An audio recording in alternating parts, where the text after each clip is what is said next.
thank you, Gurudev, 'cause your children couldn't thank you enough.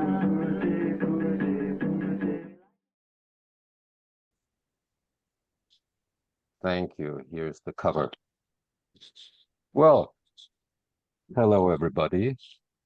My name is Roland Hartmann. I'm chairman of the International Teachers of Meditation Association. And I've got the honor to also welcome Abner Kostev, our CEO.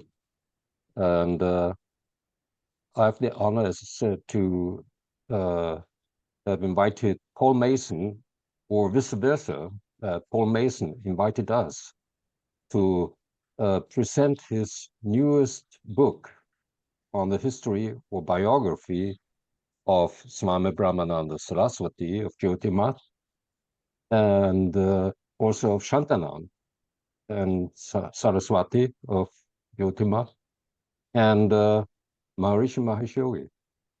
And I don't have much to say for this introduction, except that I would like to remind everyone that we as Teacher of Meditation Association, one of our focus is to teach new teachers. So, but today, once more, Paul Mason, please, you take the microphone and please let us know what your new book will tell us what we didn't know so far. Well, thank you, Roland, and thank you for hosting this Q&A session. I'd rather hoped that the book would have been out a bit longer before we had this meeting, because I'd rather that everybody had read it already. In other words, this isn't a sales pitch. I was hoping to address people's questions about the book, and that's what I'll do, because I'm sure some of you have read it. I've had some responses. I had an email today from somebody who bought the book and was giving me their feedback, which I might add was very positive, which was great. He's one of the people who actually helped me compile the book. He shared the resources about Swami Shantanand and some photographs and that. But basically, just to try and describe the book, which is kind of difficult, but I'll try. It's about meditation. Personally, I would say to somebody, it's like a meditation handbook. You could kind of put little marks in your book to say, this is about this aspect of meditation. This is about another aspect of meditation. So for people who are meditators, it would be quite suitable to look at it as a handbook. For people who are looking at the history, the development of the teaching, the tradition of teachers over actually 2,500 years, it's very informative. It tells you something of the genesis of the ideas of yoga meditation, from the times when the Buddha and the other religious leaders of that time. Jains. Pardon? Jains.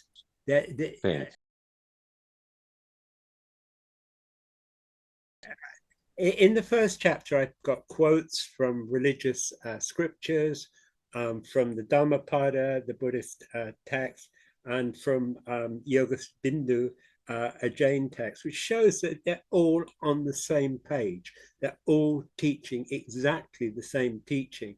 And I think that's really important to understand, rather than this divisive mentality of, oh, well, we do this, but they don't, they do something different. It's like, no, we're all on the same page. And I wanted in the title of the book to say yoga meditation, to dispense with the idea that yoga is some sort of like, stretching and all this. That is a form of yoga, that's hatha yoga, but the yoga that we're talking about is the inner yoga, the meditation yoga, and that's what it was called as long ago as 2,500 years ago, maybe more. Who knows? I'm not that brilliant at that era of history. But what we then have is we have Adi Shankara. Adi Shankara means the first Shankara. Okay, so he was the first of many over the 2,500 years. There've been a succession of teachers, all Shankara. Okay, they're all the same, and each one comes to represent that original teaching. They're not coming with a new teaching. They're not coming with their own teaching. They're coming with the same teaching of Adi Shankara. That's very important to understand. In our own time, in 1941, a Swami, a Hindu monk, was persuaded to take that position after it had fallen vacant for over 1,500 years. That's not a good way of saying over 1,500 years. 165 years was how long it was. And he took to actually embodying those teachings. He taught the teachings of Adi Shankara.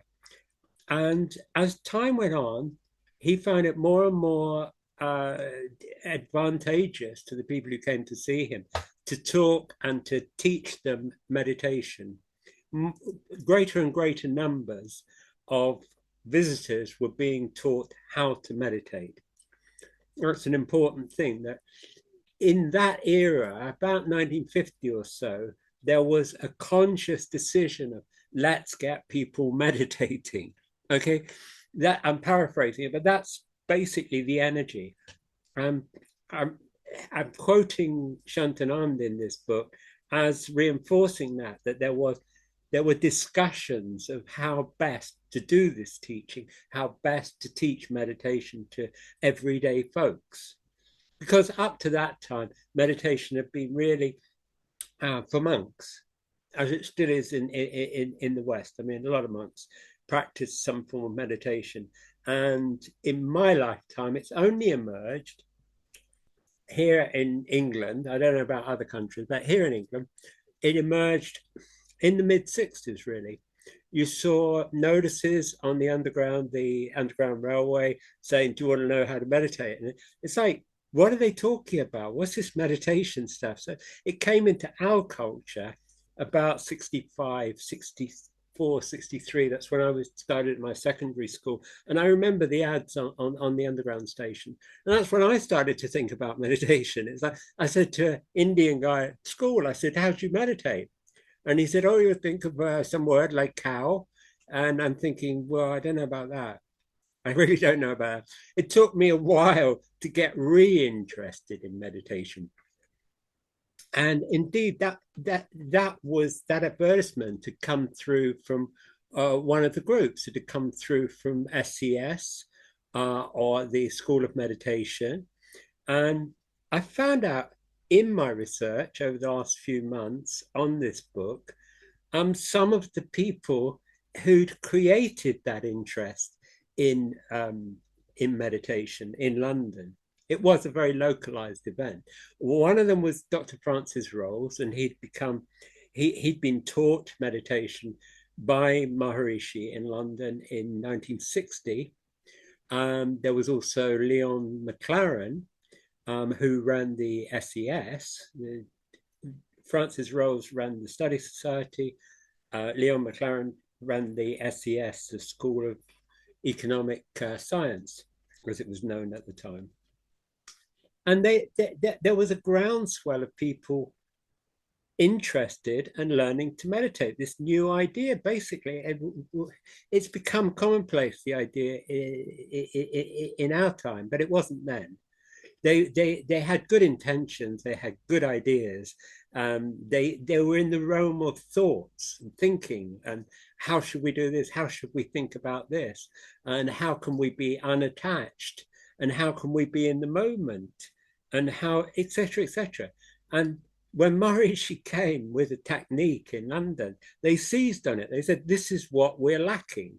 Ouspensky had said, we're lacking something, look out for it, watch out for it. There's somebody who'll come, some Indian guy who's quite specific, and listen out for it. And they'd been doing that. It was like tracking. that's why they went to Maharishi, because they've been tracking, looking for the person who was going to give them that information. Well, this book covers all that. It covers the private letters of Francis Rolls at that time. It covers what he said to his people, and it says quite a lot about that time, that emergence of meditation. And then Maharishi, they wanted Maharishi to speak at the Royal Albert Hall, and they organized it. It wasn't Maharishi organized it or TM people, because there was no such people. They didn't exist. Okay, it was the Study Society, helped by the SES, and they put together the Maharishi going on at the Albert Hall, and they did it discreetly. They didn't say it's us who's doing it. It was called Operation Albert Hall or something like that, and they did it very discreetly. They hired an office. They did a lot of behind the scenes stuff, and it was a success. Maharishi hit the news. You know, he'd already been in the States, but he really engaged with the media from the time that he was in the Royal Albert Hall. It was a prestigious event.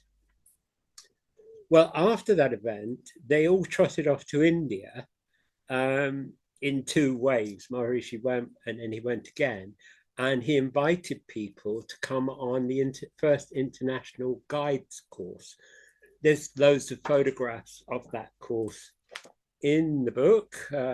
You'll be pleased to hear.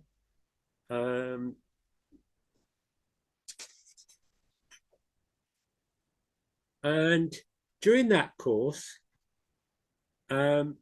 Maharishi went up the road to Dehradun because he heard that his brother disciple, Swami Shantanand, was there. And he went and tried to encourage him to come and appear at the course, come and visit it. And he was successful in that. And several days later, Shantanand turned up. And they were a bit wowed, because this is like, what, you know, he was a dignitary. He was like the top guy, the top religious guy in North India. So they not only had Maharishi on hand and a whole bunch of sadhus, swamis, but they had this visiting dignitary. And the photograph on the front of the book, I feel like saying, that's of when Shantanand turned up, but that's when he's not sitting on his throne, okay, the guddi. I thought it's a pretty neat photograph, and I was advised by somebody close to me that I should use that picture for the cover, because there's nobody sitting on it. And we're talking about a succession of teachers. So a succession of teachers who are going to sit in that seat. I felt also it's an invitation to go and sit in that seat. And because I've got a developed sense of humor, I even thought of photoshopping a cat onto it. But enough of that. He laughed anyway. Bob laughed. So where was it? So Shantanand turned up, and Francis Rolls, who was being positioned as the leader of the meditation movement, Maharishi wanted him to be the leader in Europe. Francis Rolls got pally, for want of a better word, with Swami Shantanand. And Shantanand said, you know, you can keep in contact with me. And that's exactly what he did. And he kept in contact with him until the very end of his life. So I've got a bit of stray sunlight getting into the house, which is a bit of a rare event at this time of year. It's very nice. So where was I? So yeah, so that, as I said, that's got photographs. Then the School of Meditation in London was formed. Maharishi wanted a school of meditation. I'm still trying to avoid that sunlight. Sorry about this. And so they formed the School of Meditation. They had William Whiting as the head of it. I had the pleasure to have a chat with him some years later. And I thought they were a pretty good lot, the School of Meditation. That was my impression. But I didn't actually learn. Yeah, well done. Well done that. Well done that assistant person. Thank you. No, that's brilliant. That's exactly right. So anyway, end of sunshine. So where were we? Yeah, so William Whiting and the two groups, the SES and the Study Society, set up the School of Meditation. And everything was going well until Maharishi realized um, that Francis Rose wasn't going to become that figurehead to the movement, and also that Maharishi couldn't be at the top of the Study Society. So the book also records that. It records a bit of the intrigue between Maharishi and those people, those players. Um, how else can I describe the book? The book covers the interactions of the people who go to see Shantanand over the years, over the decades. People come and ask him questions, almost the kind of concept of people climbing up the Himalayas and going to that holy man in the cave, except they didn't quite have to do that because they could just fly into Delhi, take a taxi or whatever to the ashram in Allahabad, and it was easy for them, I would say, compared to climbing up the Himalayas and going to the cave. But they're fascinating discourses, absolutely fascinating. And there's two sets of discourses. There's the ones that Francis Rolls and his associates created, the recording of their interactions with Shantanand. And then there's a whole other set from the SES of Leon McLaren having discourses, and they're not the same. They're two different people having different conversations, different questions. So they're both very, very interesting. And I quote liberally from both. Both gave me approval to use those quotations, and that's what I did. So you get a sort of smorgasbord of quotations, and they're largely about meditation, which underpins this idea that it could be seen as a meditator's handbook. Okay, so the book tracks that history, and it shows that Shantanand and Maharishi worked together. They frequently met up and worked together on projects. When Maharishi went to India to make a big announcement of, we discovered this effect, or we want to do this, he would get Shantanand to come and be there and to speak, and they were good buddies. And eventually, just to underpin that idea, Shantanand retired. He'd had, am I right in saying, 27 years, which is twice as much as Gurudev, as Swami Brahmananda, was the Shankaracharya. He had twice as many years having to put up with being hassled about being the Shankaracharya. There was a division in the ranks of Gurudev's disciples, and other people wanted to be the Shankaracharya. It's all recorded here in a limited way. I don't want to expose all the wrangling, but it seems that, to his credit, Shantanand was not a part of that wrangling. He managed to stay being useful without entering the fray, without bad-mouthing anyone, without actually sullying himself. And I, as an outsider who've come to this topic late, have the greatest of admiration for him, because everybody else was like, yeah, and going to court. And he was the only one. And I think it's a tribute to him that, Gurudev chose the right person. He chose someone who was just in the moment, being there, a symbol and a personification of the teaching. He never stooped. I mean, that's my understanding of it. I'm impressed. Anyway, eventually he'd had enough. It started to get a bit hot. Somebody was like resurrecting the court case, and he just had enough. I was actually in India at that time, and I can say, there was a mood up in Jyotirma that things were not good. This rival faction went and built their own math, their own monastery right next door to Shantanand. It couldn't be more like disputational. And unsurprisingly, Shantanand wanted out, so he retired. shortly after, Maharishi managed to he coaxed Shantanand to go with him to China. He said, well, now you've retired, you could go abroad. And it's like, no, Indians don't go abroad. There's even like a curse on Indians that go abroad. It's called Kalpani, which is like you lose everything if you go abroad. You lose your cult state, you lose your caste status, everything. You don't do it. It's been going on for years that people have had a superstition about leaving India. It happened to Gandhi. He had a whole load of trouble because he tried to leave in India, but he did. And Shantanand was like uncomfortable at the idea, and he said, "No, I'll stay and die in Benares. That's where you die if you're an Indian."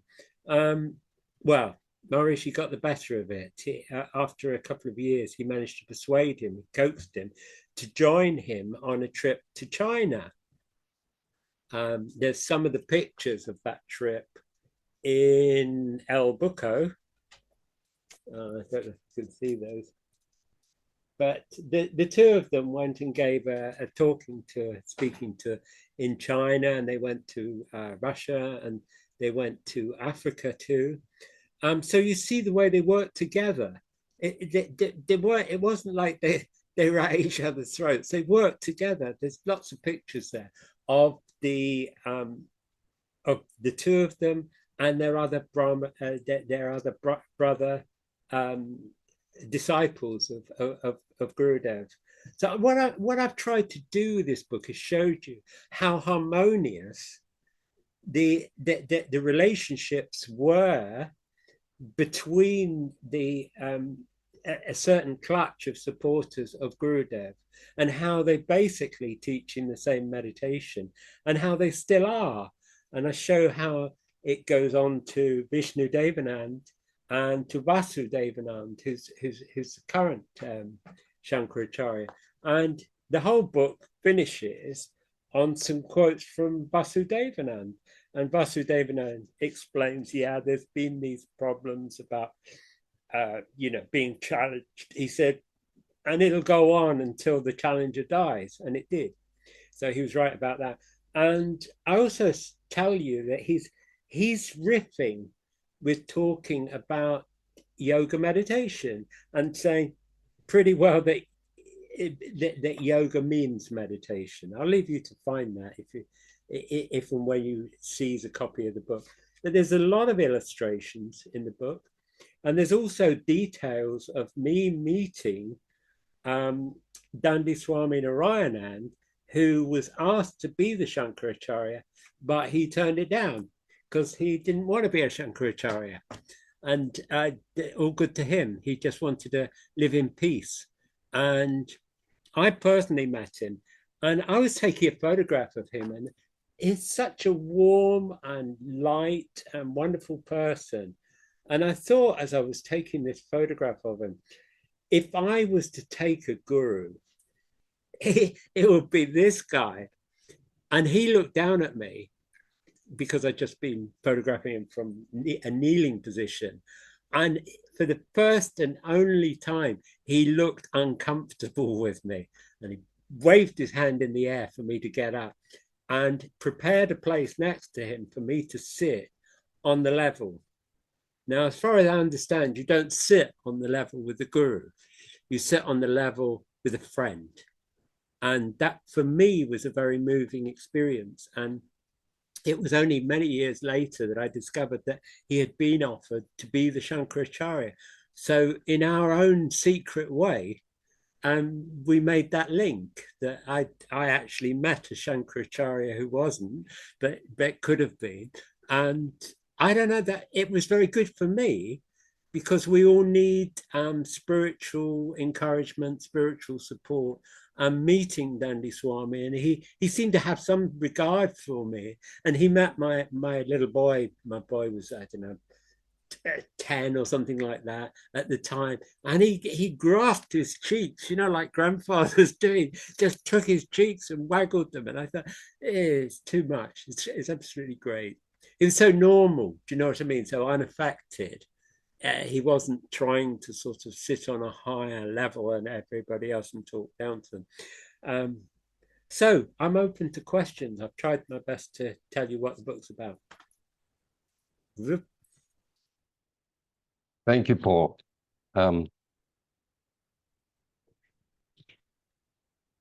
May I start off with the question? I recently was at a big international conference in Graz, where I'm at home. And there was a gentleman from Great Britain whose name was, if I remember correctly, can it be that it was Ouspensky? Is he still alive? No, he was the inspiration for the Study Society. The Oh, Study Society and Ouspensky were one. They met in Kensington in West London. They invited me to go to their place a few months ago, and that was where the enthusiasm for meditation came from, because Ouspensky had told his followers that they must go and find this missing link. the other question is, now you're speaking of these gentlemen, Francis Rose and Leon Ryan. Now, we know that on the west coast of the United States, Alan Watts, he was kind of introducing this Asian Asian kind of thinking. It's more about Zen, but also about meditation in general. So the role of Alan Watts was somehow vital, in my opinion. What do you think about that? Um, he was an intriguing guy. I believe he was Irish at birth. And a lot of Irish people have got the gift of the gab. And if I appear to be quite fluent and confident, it might be because I've got about 5 or 10% Irish. Okay. And I think Watts had much more. So he was a very charismatic figure. I don't know where he fits in with this story. Um, I think he was one of those who encouraged others to meditate. He encouraged people to think, and there was a whole group of them back in the 60s, really going back to the 50s. But none of them, to my knowledge, had anything directly to do with this tradition. I think that's what you're asking. Yes. My third and last question right now is, if I may so, is this German guy, Frank Barpentin. He published a picture book called Darshan, and it was split in 3 chapters. And I've got one sample. And in the first chapter, he presented pictures of Maharishi attending, how do you say, spiritual conferences in the early 60s or in the late 50s, where Maharishi had invited, or yes, spiritual celebrities, if I may say so, not celebrities, it's the wrong term, to have a conference holding on various spiritual questions. Frank Papentin has this book of Right, yeah, Frank Puffington. Yes. Hmm. Hmm. Yes, what's the question though? well, Yeah. he was very inspirational to me and many other in the German-speaking space, because He was he on has that first shown book. Yeah. he has shown that Maharishi before he got organized in the 60s with an organization, he was teaching meditation and like he was part of an academic, not really academic, but a kind of discussion round of philosophers in India. And these were very beautiful pictures. I can't say more about that, but it must have been a part in a section of the Maharishi's life before he went off from India. I don't know anything about what you're saying. Okay. I know about the book Darshan, but I don't know anything about him giving details of something that happened before Maharishi Okay. left India. So maybe somebody else wants to ask Paul Mason questions. That period is covered in my book. He gave Maharishi gave some lectures, and I cover them. It's worth mentioning that his very first lectures that were published were vouchsafed, as it were, by Shantanand, even in those days, that Shantanand's support was courted even in those days. And Shantanand wrote to Maharishi in support of his efforts to spread meditation, even in 1955. I think that what you're referring to must have been subsequent events in 56, 57, 58, where Maharishi tried to have conferences with saints, as they were called, saints. And Right. I think that's what you're referring to. We don't have that much, we don't like have tape recordings of it. We just got the occasional photographs and that. So we don't know the detail of it. But yeah, initially Maharishi was trying to teach people in India. And then it occurred to him that he should spread his wings and take the teachings abroad. That's a fact. Yeah. Thank you. Okay, I have a question preceding preceding the 50s. I mean, the introduction to Vedanta and Indian meditation in a general way was Swami Vivekananda, and the Vedanta Society, which then kind of split itself. There was the Ramakrishna Vedanta and the Vivekananda Vedanta, the two different organizations. My question is, they preceded Maharishi by decades, and what kept him from associating with them as a way of bringing TM into Western culture? Because that's what Vivekananda was trying to do. That's a good question, Eli. A very good question. Maharishi was very singular, and he didn't freely associate with anyone. He didn't share the platform with others, and he was at pains to express his dissociation with many other spiritual leaders. He didn't make a comprehensive list of them and then tell you, but over the years, one found out that he didn't really want to associate with any of them, and he gave his reasons. So they like this, their teachings like this, and theirs are like that, and this is that. He had his reasons, but he always wanted. Dare I use the word monopoly? He wanted a monopoly on what was broadcast in his name about the meditation. And that also applied to me. When I wrote his biography, I wasn't the most popular person on the planet with his cohorts, because as far as they were concerned, nobody on this planet had the right to talk about him, let alone write about him, let alone write a book about him.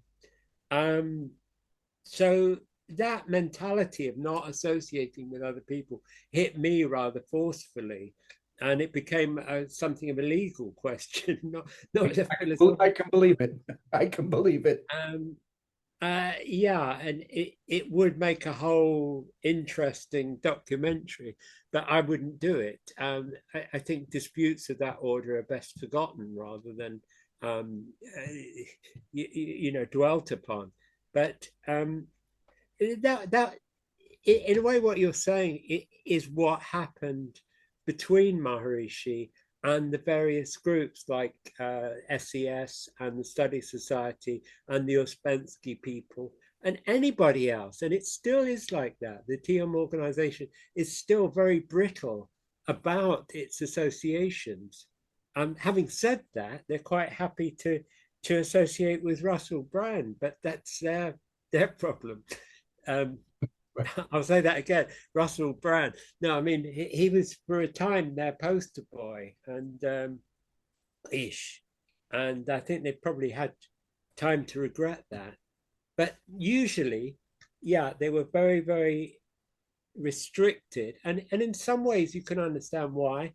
And there is a positive side of that, is that their idea is let's keep the teaching pure. Let's keep our version of what transcendental meditation is. Let's make sure that people keep on transcending.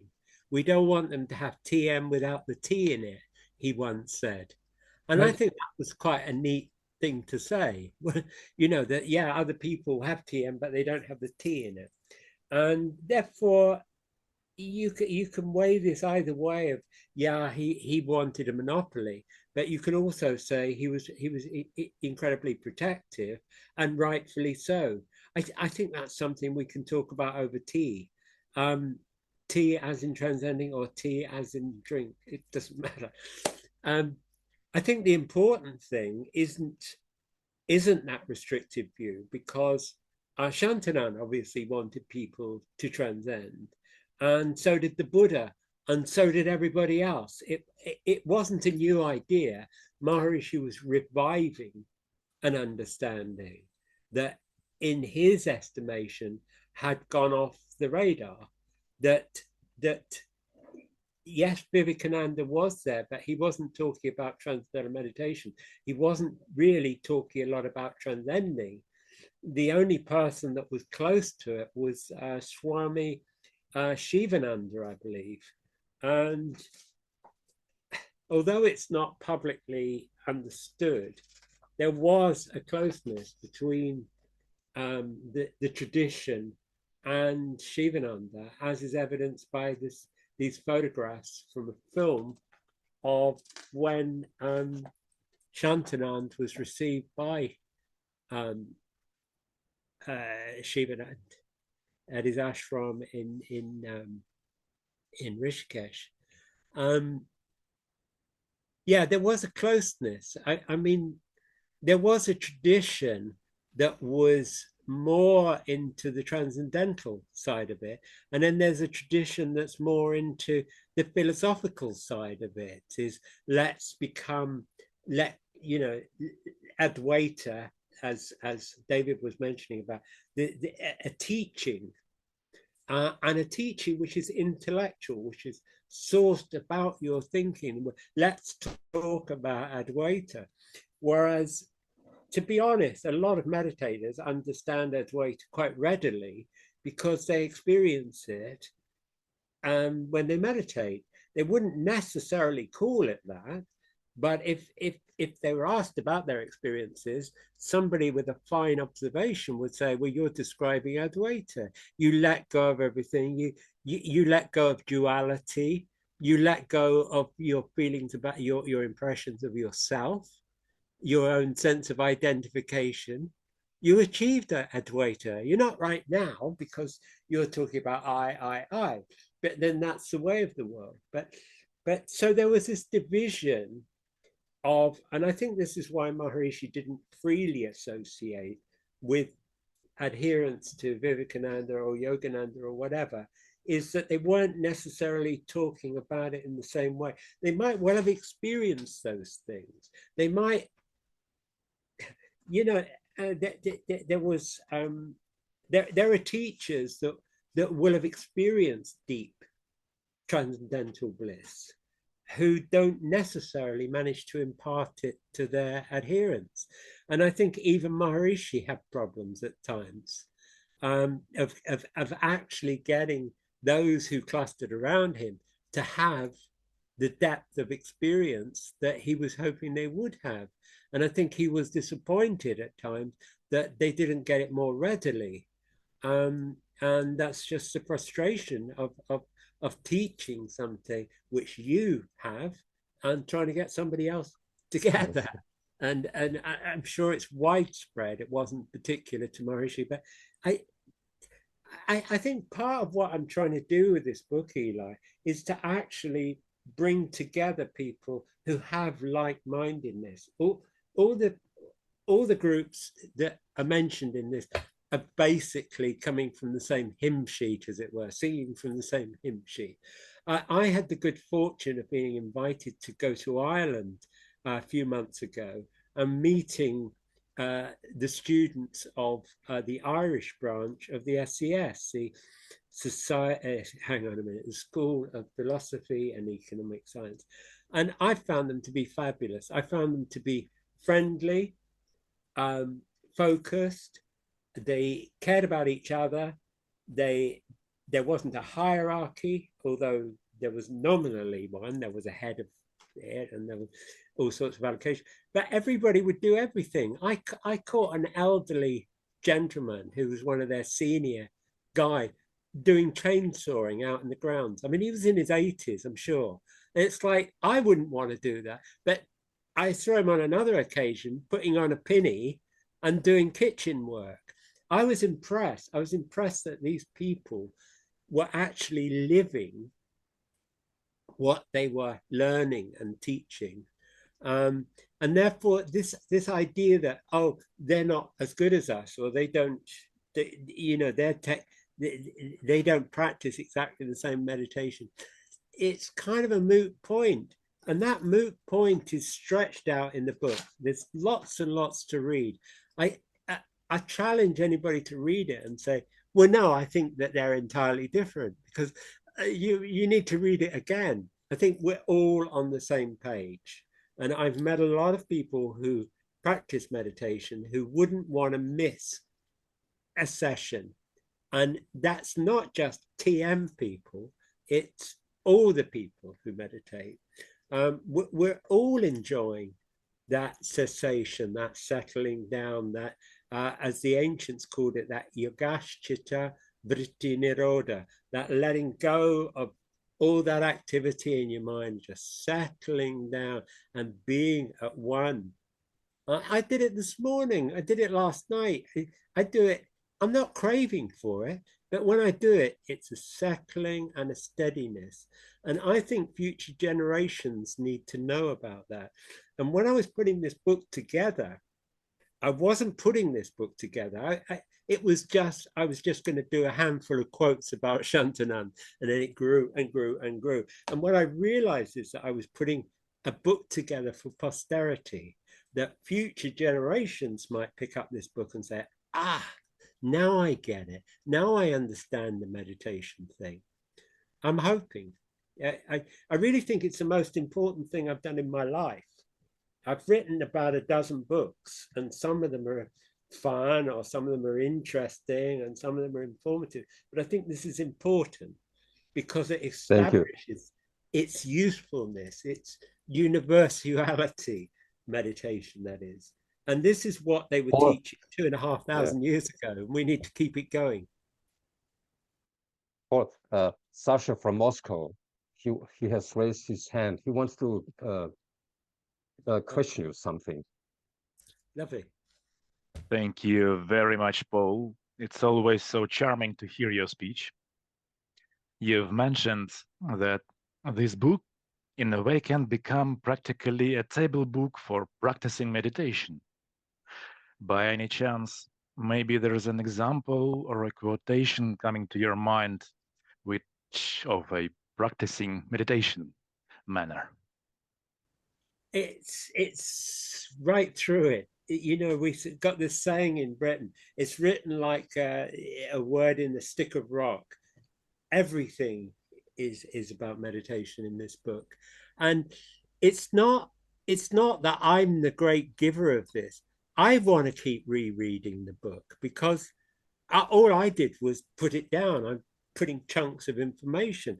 I read a book of it and I was totally smitten. I keep it near my meditation pad, my lift-off pad. And I read it and become influenced by it and become settled by it and want to be inspired by it. I mean, like, what better to have Gurudev, Swami Brahmananda, in the book talking about meditation, Maharishi, who spent his life trying to share meditation, and Shantanand. I mean, like, personally, and it is a personal thing, I can't think of a better source of information about meditation. But no, I can't think of one quote for you, I'm afraid, Sasha. It's a bit mean of me. You should have told me earlier and I would have got it. Thank you very much, Paul. We'll read it up close. I got the feeling when I was with Maharishi that he divorced himself in a sense from these other traditions, or didn't want to combine with them because he feared that intellectualism had crept into their traditions, and that they had lost their essence, and he wanted to keep that from happening. He also wanted to, I think, disconnect it from religion. This is back in the 1960s and early 70s. Would you agree with that? Yes and no, and maybe. There's evidence that he was, but there's evidence that he was doing the opposite. I mean, one of the things that struck me, I was taught meditation by the movement in India in 1970. And I was in complete ignoramus when it came to anything to do with India and to do with Indian thinking. And one of the things that after I was taught, I thought, oh, I'll read some books. And I looked at the titles of the books. And there was a book which was a book called the Bhagavad Gita. Okay. What's that? The first 6 chapters translated and commentary. And I'm thinking, oh, I've heard about this book, because we have the Hare Krishna temple in London. And my girlfriend used to call it the Gita, because she'd never spoken to somebody, obviously. She'd call it the Bhagavad Gita. And so why was he giving a book about Indian thinking when he was saying that he didn't want people to think about Indian thinking? He was saying, on the one hand, when you practice this meditation, you don't have to give up your religion. You don't have to adopt any new religion. And yet here he was talking about the Bhagavad Gita to basically Westerners. He was surrounded by Westerners at that time in 1961, which is when he started doing it. And I always wondered what that was about if he wasn't. And in fact, he said the opposite. He said, if you were brought up in a religion, you should keep with it. You shouldn't change your religion. And yet, over a period, it looked really like the TM movement was saying, it would be a good thing if you adopted more Indian beliefs. And therefore, I think that both are true. What you're saying is that, yeah, he was in this discouraging connection with India, and he was also encouraging it hugely, and he was also sitting on the fence. And I think he did that with a lot of things.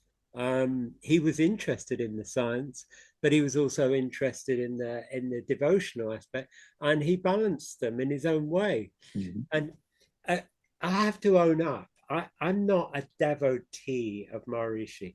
I'm an appreciator that he was a great teacher of meditation, and that he actually got off his dhoti and spread news of it the worldwide. And I wrote his biography because I was so impressed by his thinking. I thought he had such a sharp mind and such novel ideas. But I was never a devotee. I was never somebody hanging on to his apron strings or anything like that. I think when it comes to all that, I think we need to take a very wide view of and be eclectic, and listen to everybody, one's parents, one's priest, one's vicar, one's Hindu, everybody. I like the idea that everybody can inform me.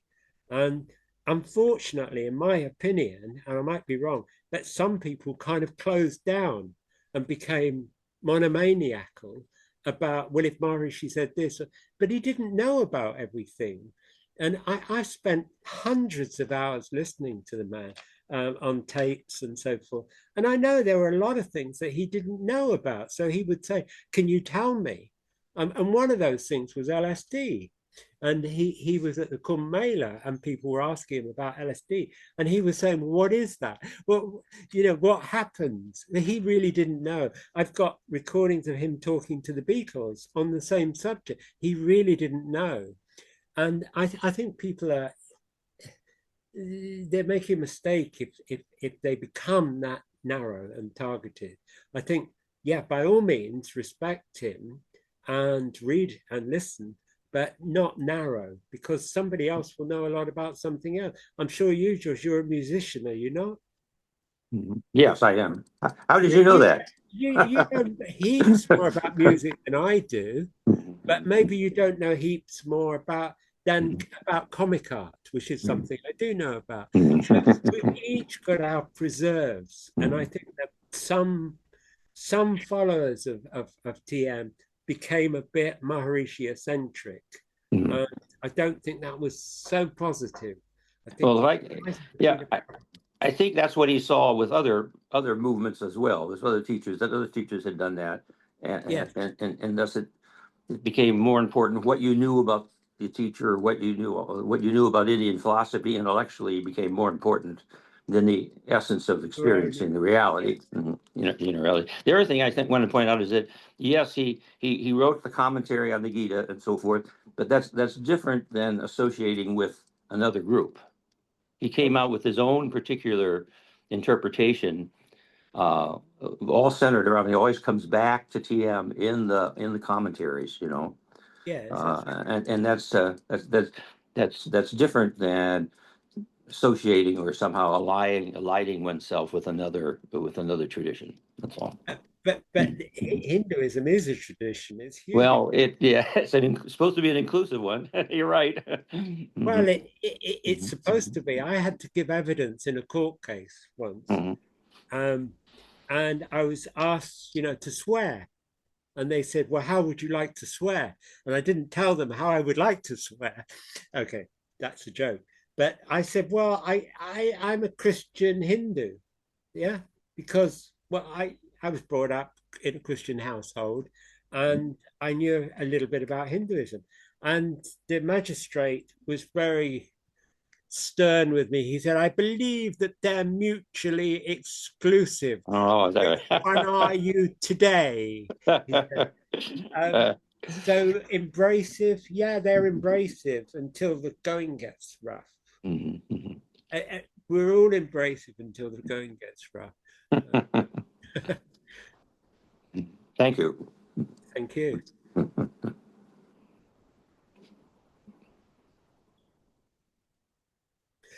Is there anybody here who's actually read the book who wants to say anything about it, either for or against or somewhere in between? Just a thought. I've read the book. I have my copy right here.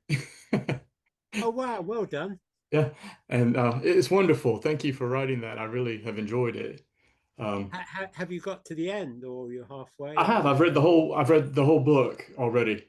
I did it in about 3 or 4 days, and it was fantastic. I'm only been meditating for a year. I was initiated last year in TM, and I've also studied NRS with David. So Right. yeah. So it sounds like you found it informative. It didn't leave you mad at me over it. No, not at all. Like you, I'm quite eclectic. Yes. And I started out with NSR, and I went to TM because I just felt this attraction to Guru Dev. I couldn't explain. I wanted the experience of the puja. So I like seeing the lineage here. You have Guru Dev and Maharishi and Shantanand. I love seeing that connection, how it all flows and down to each of us who have been initiated. Yes, I'm glad. But that was the idea. It was like, let's not be just us, in this little patch here. Mhm. It's reach out. And you've read it all. That's great. I Yeah, have. my fear was that it would peeve anybody, Mm. who I was just waiting for the wrath, I don't mean from you, but from people who are long timers in this organization or that. How dare you portray us like this, or how Right. dare you say this? And I tried not to offer an opinion. It was sort of facts based, it was quotes based, and Mhm. it's nice to hear from you, Lee. Thank you. Thank you. And just a thanks from me as well, Paul. I absolutely love the book. Three strands brought together and interwoven masterfully. So it's an interesting book to read as well, apart from being factually correct and insightful. So thank you. There's a few typos there, aren't there, Declan? You don't worry about those. Yeah. I'm building up a list. I am. Look. They're just. I'm not going to show you in focus. Yeah. But there's a few things to do. Maybe for the second edition, but no, it's fantastic to have it. Thank you. I mean, it's a big story, isn't it, Declan? It's not easy to squeeze all that information. I mean, since I came to Ireland, I had to go and find this all out. You realize that, don't you? Yeah, and you did it very quickly. When I came to visit you, I just had vague ideas, and I had to become expert at them in a matter of months, and it was really difficult at first because I didn't know the who's who and the what's what. But with your help and with the help of the groups in London, it made it easier. I think it's useful. I don't just think it's not just a bit of entertainment. I think that if the book survives, if people are still reading books in 10, 20, 30, 40 years, it could be useful in a way that we can't even appreciate now. I think so. Yeah, I really think so. Yeah, and even your role, even now bringing the three together, you've met the SES, you've met the Study Society, you're here on the Meditation Teachers Network, and you have your own connections with the TM movement. So I mean, it's great. Yes, I've got the fortune of Strand, and I got a lovely email from the Uspensky people today. And I wasn't expecting it, I mean, some things you say, oh, this will probably happen or what, but I really wasn't expecting to get the positive responses that I've had so far. I guess I project negative scenarios, because it's such, I mean, the world of it, as it appears to be sometimes, is such a horrible place compared to the place that we want it to be, which is like Shanti and loving and caring. And it's really nice to get some of that Shanti caring stuff coming back to me. It's handy. It's useful. Yeah, no, it's great. Thank you very much. Thank you. Thank you, Declan. Yeah. I just wanted to throw out, you were talking about Maharishi's commentary on the Gita a little while ago. My experience of it was kind of interesting. There was a little course given in Manhattan many years ago, and I took it. And one of the main things that I got from the course was his interpretation of yagya, which is ritual sacrifice in formal terms. But his interpretation is it's the offering of the small self to the large self. And I was so taken with that. I was not religious at all at the time. I was not, as far as I knew, I wasn't interested in religion, but I got immediately after learning that in the course, I somehow intuited that if that was true about ritual sacrifice, it was equally true about every religious act, which we don't always call sacrifice, but in fact, I suddenly understood every religious act is devotional. And I got interested in the religion into which I was born, which was Judaism, about which I knew almost nothing. And you know, I thought I would read a book or two, and it's 50 years later, and I'm still reading and still learning. And my whole understanding of it is based on what I learned in his commentary on the Gita. But I have to add to that that my library, my personal library, also includes books on many different religious traditions, because I understood from that Gita commentary that the religious experience is universal, even though it may be talked about in very different ways, but that the essential experience is the same. And that's what I got from the Gita. And I was able to understand his comment on surrendering the self to the self from doing TM. So some of his ideas were incredibly perceptive. There's absolutely no argument from my side about this. I think problems came for Maharishi, and I cover this slightly in the book, on his meeting with the Beatles, because a lot of people seem to think that that's what made transcendental meditation and meditation famous. It actually had a bigger downside than it had an upside. I think Maharishi was treated by them as a guru. And to the best of my knowledge, he'd never presented himself as a guru. The word guru was foreign to most of us. I had never heard it in Britain before I went to India, and I only heard it from my girlfriend when I was in India. It was a very foreign idea. In fact, the word guru really only came into the British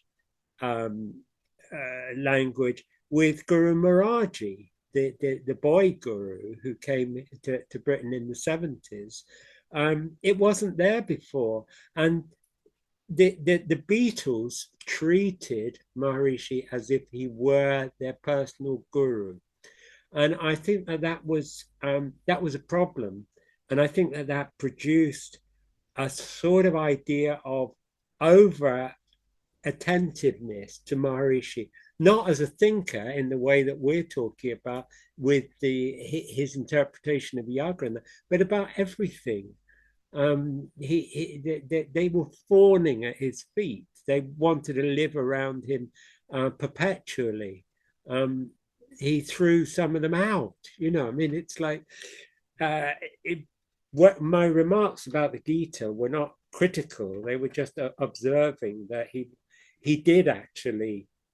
He was still a Hindu. He was still talking and thinking about those texts that he'd been read and which he revered as a child. So I don't think it was possible for him to completely cut off from those things. And as you say, he made the best of it. He tried to make modern sense of them. He did that with everything. He reviewed it and tried to make better sense of it. Yeah. I think his recovery from the effect of the Beatles leaving him around 1968, 67, 68 was the research that was done. Yes. Because that's when I started. I also, and when I remember saying, well, what happened with the Beatles? But the scientific research was what allowed me to say, okay, this does something. I don't have to believe anything, and I can accept it. And the recovery was better. That was the beginning of SCI, wasn't it? Yeah, Science of Creative Intelligence, of course. That he was putting everything in scientific terms. I don't know. This book isn't about Maharishi. This book has quite a lot of Maharishi's quotes and stories about him. I've written about Maharishi, his biography, and I've talked about him, I'm sure.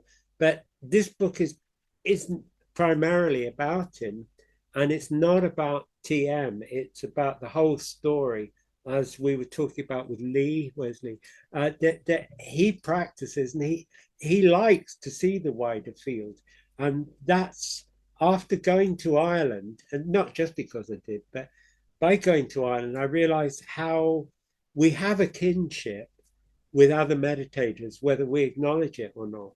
And I found that not only did we have a kinship, I found a fascination for Shantanand's teachings to the point where I, I really, really enjoy them. I've been fortunate in being sent the volumes from the SPES, the whole set. So I've got no excuse not to be reading myself stupid about what the man said. But he was a very spiritualized master, and Gurudev chose him to be his successor. We don't have to see him as a competitor. We don't have to say, yeah, but Maharishi was better. It's not necessary. Maharishi wasn't talking like that. And it doesn't pay any dues to us to think like that. They're both worth listening to. Shantanand was very practical, and whenever people asked him practical questions or asked about everyday life, he'd come out with amazing responses. He was really, really sharp. And by writing this book, I'm not trying to say, here is the whole of his teaching. There's quite a few pages. Is it 5 pages? 1, 2, 3, 4, 5 pages of notes. Okay, so I've sourced everything that is sourceable in the book. So for those people who think, yeah, well, I'd like to read more about Shantanand's, like that left me wanting. That wasn't enough. Fine, but you'll find all the URLs when they're online and all the references to the books. I really, you've got no excuse not to go and do your own research. I had to do mine, but you get a volume of 200 pages on. If I was to put all the rest of it, it would be 2,000, and I'm not exaggerating. The amount that's in the Study Society tops 1,000, and you've got getting on for that in the SES, and then you got Maharishi's stuff. It's like it would fill a room, right? So you've got to do your own research. Thank you, Paul. George wants to ask you more question. I just wanted to follow up with what someone mentioned about yagya. That I remember Maharishi saying that yagya is any action which is all life supporting. Any action that's all life supporting.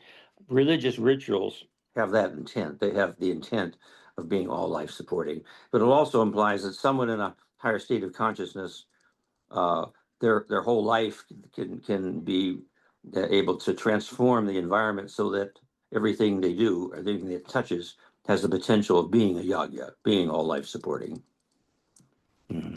And putting together that book was a yagya.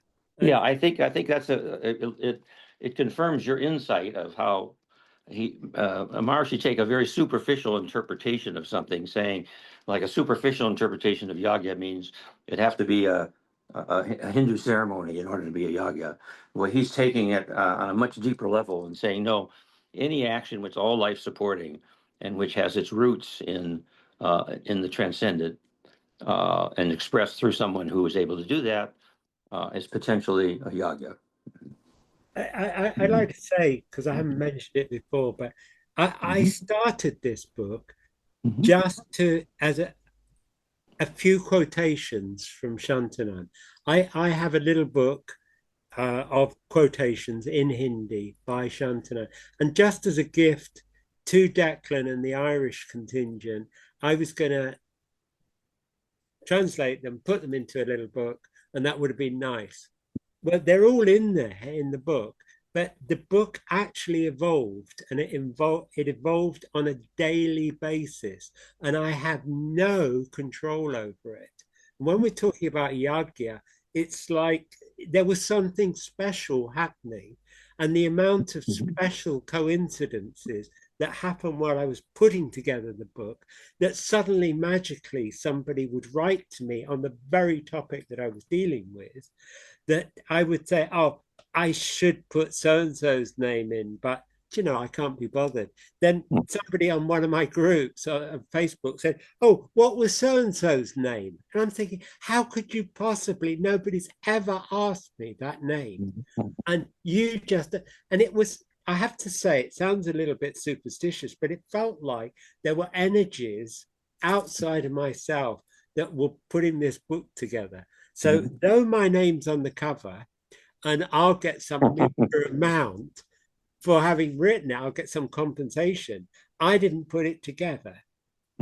Well, the synchronicity increases manyfold when a yagya is being performed, and I think, and also part of the reason that happens is because a lot of the actions are coming from a level that's deeper than one's individual ego. And so it sounds like you've experienced that in the manifestation of this book, and that's a wonderful thing. It's a wonderful thing. It was happening day after day. I'd be waking up at 4 or 5 in the morning to go and to be thoughts coming into my head, and I didn't plan it. I didn't plan it in the least, and I don't even know what's in there. I had to write my own crib sheet with what's in the chapters. I had to type out all the chapters and work out what I put in it. I'm as mystified as anybody else. And that's not stupidity. It's because I didn't do it. It's because I was the one who was being used to put it all together. And I have to say, I really felt like that. In some ways, I enjoy that, and in some ways, I resent it. But that's a whole personal story, isn't it? But it's not the first time that I felt used in these terms, and I certainly felt so.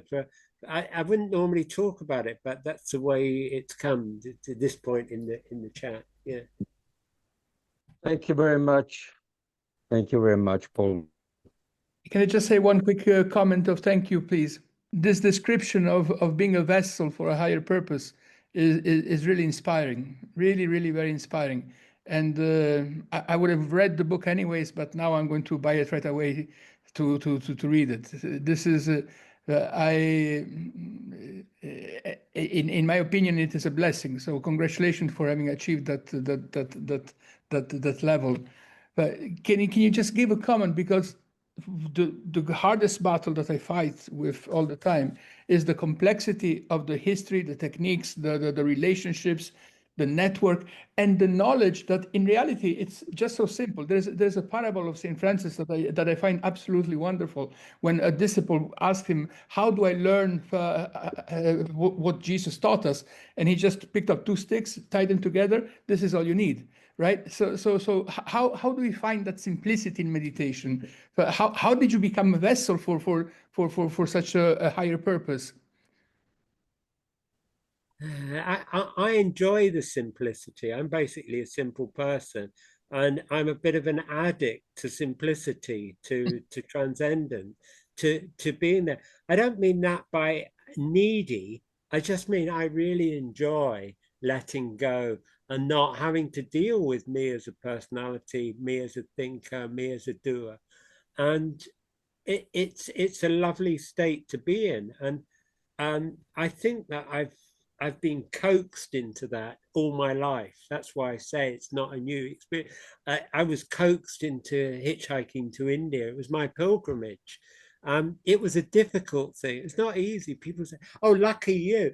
It wasn't luck. It was very difficult. But I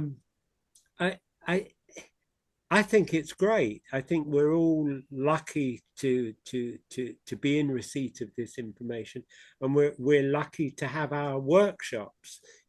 Like I see, like Maharishi was saying, that it's a science, and we have our mental workshop. And I'm sure those people 2,500 years ago were like that. They weren't superstitious.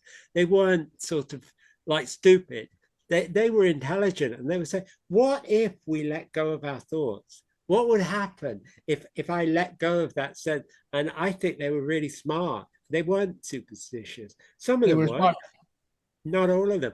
And I was brought up as a Christian Scientist. There's a hint there. Christian Scientist. It's like, yes, a religious value, and yes, science value.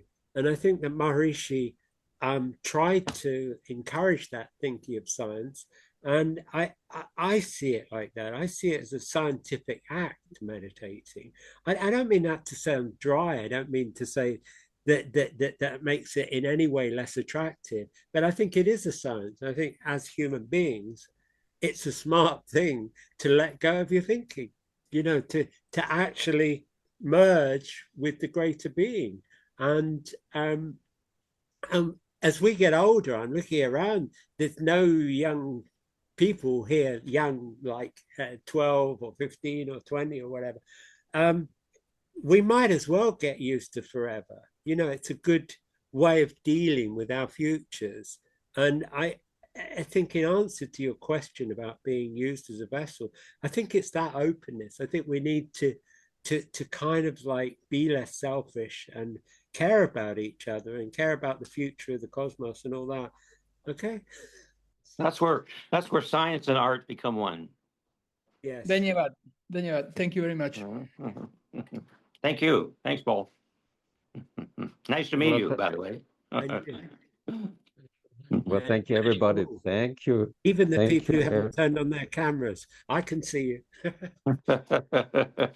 Yeah, it's nice to get to know someone in addition to being a Facebook friend. You get to actually be there, see them in person. And, Talking about Facebook friends, I have a Facebook friend. I was talking to Kathy and I was saying, do you know, I have friends that are actually royalty, and she's kind of go, huh?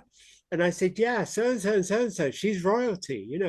When she talks about King Charles or whatever, she's talking about like, she's in succession, and I said, and I know this prince, he's got a castle. And she's like a bit open mouthed. And I said, yeah, let's look him up. And we looked him up. He's some old hippie. He's a friend of the Rolling Stones. And we looked him up online. And I was dead right. He is a prince and he's got a castle. And you know what? You were saying how Facebook friends. So I wrote to him and I said, look, I said, if I've just looked you up online, and I said, if you'd like, for us to come over just for like for a few days or something, for like chat a while. He's got a massive castle in Italy. So I think, you were saying, Facebook friend, it is something we can all do. We can reach out, and who knows who we'll meet? Who knows in all that vastness, It's good fun anyway. He'll probably laugh when he gets to know, oh yeah, somebody wants to come and stay in my castle. But why not?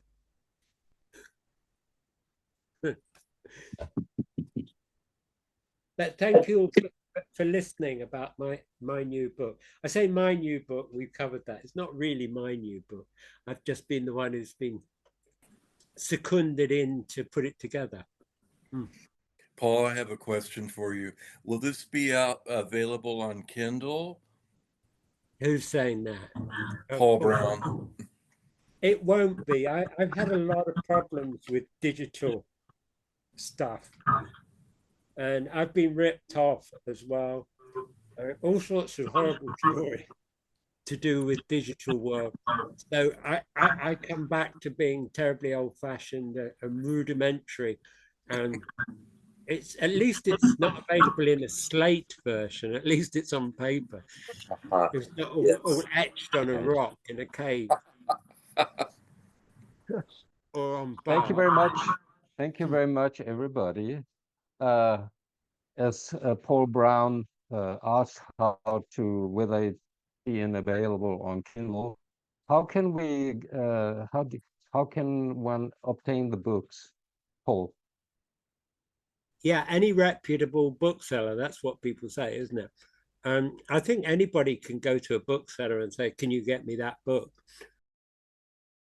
But in practical terms, in the real world, although I don't buy from them myself, I do understand the easiest way is to go to Amazon. And I noticed on the Amazon UK, they were offering free postage. I don't know. I don't sell books anymore. I think it's so difficult. I used to go down to the post office with bags of books and boxes of books. And I found ways of avoiding that. So, Well, I'm very happy to have heard you, Paul, and everybody who has been present today. Also want to thank David Spector for the technical assistance and perfection. Without him, we wouldn't be that far with our website, and it's been a very great help. I would like to say hello to Abner Kostev, also in Israel, our CEO, and I just wanted to remind we have been having had the honor to present this in the name of the ITMA, the International Teachers of Meditation Association today.